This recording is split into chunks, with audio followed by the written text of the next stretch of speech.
gabi po, wala pa rin patid ang ulan sa Zambales at ang ilang kalsada hindi madaanan dahil sa baha. Tumaas din ang tubig sa ilang ilog kaya mga nagsilikas na dagdagan pa. Live mula sa Iba, Zambales, nakatutok si Cesar Apolinario. Cesar.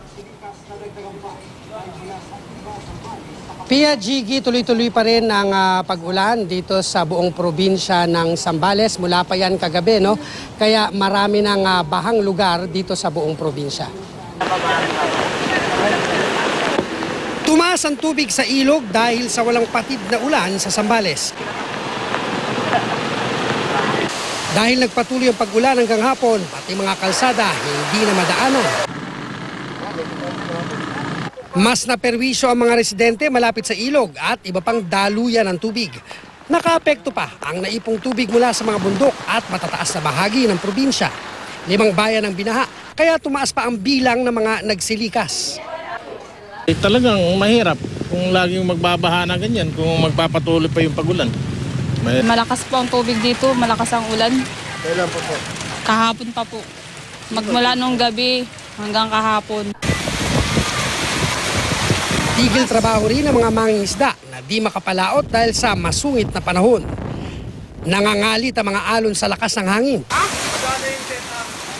Sa tala ng PDRRMO, pinakamaraming apektado ng baha sa bayan ng San Felipe na umabot sa mahigit 1,600 pamilya.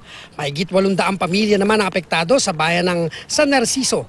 Madalas na raw maapektuhan ng baha tuwing may bagyo ang 5 bayan dito. Bagaman sanay na, ay hirap pa rin ang mga residente lalo na ang mga bata. Ayon sa governor ng Zambales, mahigit 2 dekada nang piniperwisyo ng baha ang probinsya lalo't silted na ng lahar ang mga daluyan ng tubig. Kasi ang Binogan ipinatubo 8 billion tonelada. The problem with halos lahat ng rivers namin silted.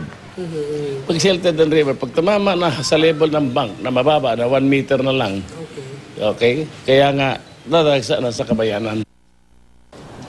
Gigi, ang kabuang bilang ng mga residente na naapektuhan nga nitong mga pagbaha ay aabot sa mahigit 11,000 na katao at yung mga evacuated sa mga oras na ito ay mahigit 500 katao naman. Hanggang sa mga oras ito ay nakantabay pa rin ang mga otoridad para kung sakaling magkaroon na naman ng pagtataas ng tubig ay pwedeng agad na ma-evacuate itong mga residente na nananatili pa rin sa kanilang mga bahay. Gigi?